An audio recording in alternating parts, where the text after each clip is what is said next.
Welcome back, everyone. I am absolutely thrilled to have you here today. Okay, let's jump right in. Whether you're pitching a million-dollar idea to a boardroom, presenting your latest research to peers, or honestly, just trying to keep your team awake during a Monday morning meeting, public speaking is an art form we all have to grapple with. So today we're literally putting that art form under the microscope in this explainer. We're going to master both the internal mechanics of speech delivery and the complex psychology of audience connection. We'll start from the inside out, looking at the exact words you choose and how you deliver them, and expand all the way out to how you manage the energy of an entire room. So, it's the ultimate question, isn't it? Why do some speakers immediately captivate us, making an hour feel like 5 minutes, while others put us to sleep before they even finish their introduction? Well, the answer rarely comes down to just natural, raw talent. It's actually a calculated, inside-out journey. A truly perfect speech relies on practical features, things like crystal clarity and deliberate pacing, built right on top of advanced strategies for building deep rapport and respecting an audience's cultural values. We're going to break down exactly how the absolute best speakers strike that perfect balance. Okay, let's dive into our roadmap for today. First, we'll look at the mechanics of delivery. Second, the power of body language. Third, strategies for audience rapport. And finally, managing room energy. Starting off with Section 1, the mechanics of delivery, and how we strip away the clutter. Before you even step onto a stage or turn on a microphone, you have total, absolute internal control over the very words you choose to speak. And when it comes to those words, the golden rule is simple. Conciseness is power. A lot of times we try to sound overly academic or super professional by packing in extra syllables, but that usually just creates a thick fog of confusion. I absolutely love this quote from our source material. It says, "Think of your writing like a backpack on a hike. Every unnecessary word is a heavy rock you're forcing your reader to carry. Let's get rid of the rocks." This brilliantly illustrates the invisible burden we accidentally place on our listeners. Every bit of unnecessary jargon, every filler word, every drawn-out phrase, it's a heavy rock. And if your audience is too busy carrying those rocks, there's no way they're actually absorbing your core message. Let's look at how we actually drop those heavy rocks in practice. Instead of throwing out clunky corporate jargon like "has the capability to," just swap it out for the ultimate power verb, can. Boom! By stripping away 4 completely unnecessary words, your idea instantly becomes clearer and punchier. You aren't losing a single drop of meaning, you're just removing the friction for your audience. Let's do another one, rapid-fire style. Instead of saying "at this point in time," which, let's be real, sounds like you're reading from a legal contract, just say "now." One direct, active word is always faster and way more effective than 4 filler words. Trimming these wordy sentences ensures your presentation stays brief, sharp, and highly respectful of your audience's notoriously short attention span. But, and this is an absolutely crucial point, even the crispest, most concisely written message will fail entirely if it's rushed. Speaking slowly is a foundational mechanical feature if you actually want people to comprehend what you're saying. You want to speak in a usual, natural tone, sure, but with a very deliberate, unhurried pace. This gives the audience that precious processing time to hear, understand, and internalize your clear, jargon-free ideas. Plus, it shows massive confidence, and it keeps you from sounding like you rehearsed your speech 100 times in the mirror. Moving right along to Section 2, the power of body language, your nonverbal foundation. All right, so we've got the words and the pacing locked down. Now let's talk about the nonverbal foundation of your speech. Long before you utter a single syllable, you're communicating volumes just through your physical presence alone. And this brilliantly illustrates where that stems from, all the way back to the ancient Greek concepts of ethos, logos, and pathos from Aristotle some 2,500 years ago. When we talk about body language, we're primarily dealing with ethos, your credibility and authority as a speaker. Because here's the thing, before an audience will ever engage their logic, their logos, they have to believe you are credible. And a huge chunk of that credibility is established purely non-verbally.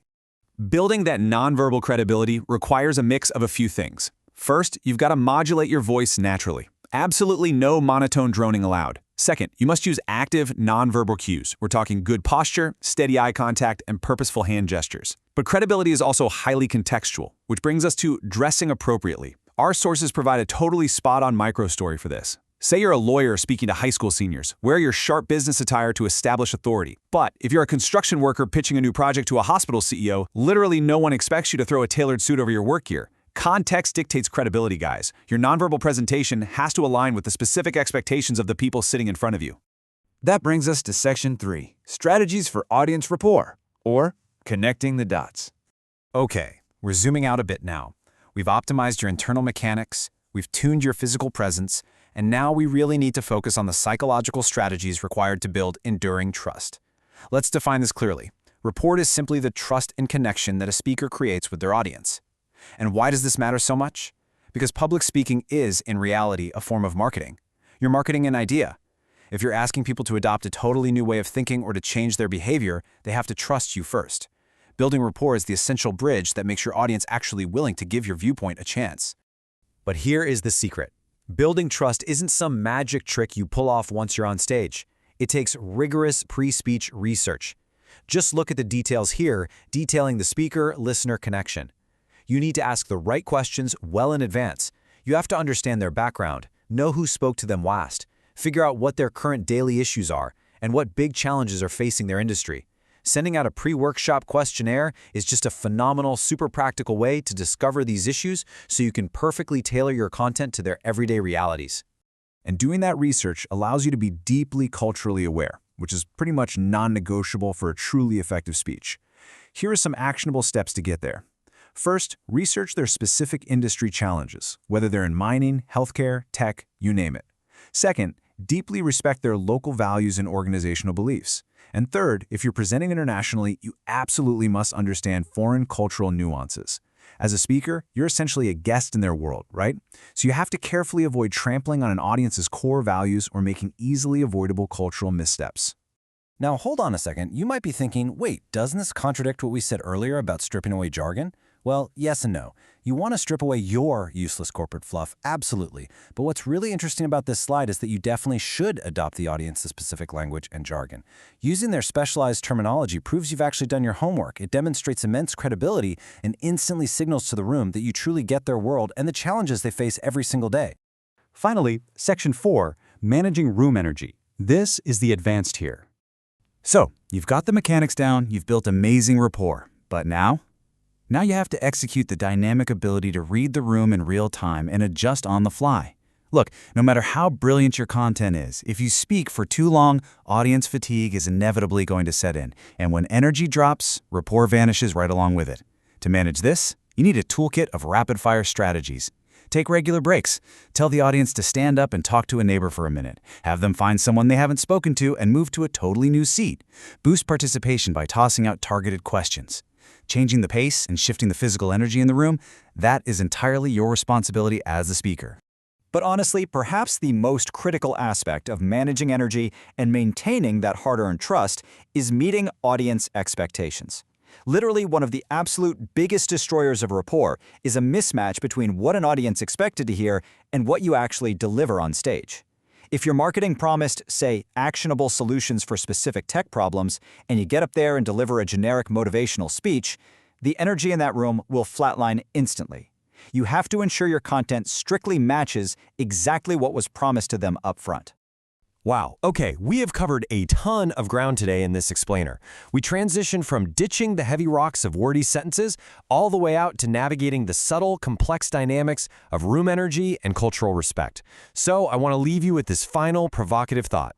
How will you adjust your energy and cultural awareness for your next big presentation?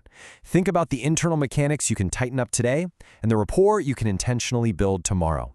Thank you so much for joining me on this explainer. Keep practicing, keep dropping those heavy rocks, and I'll see you next time.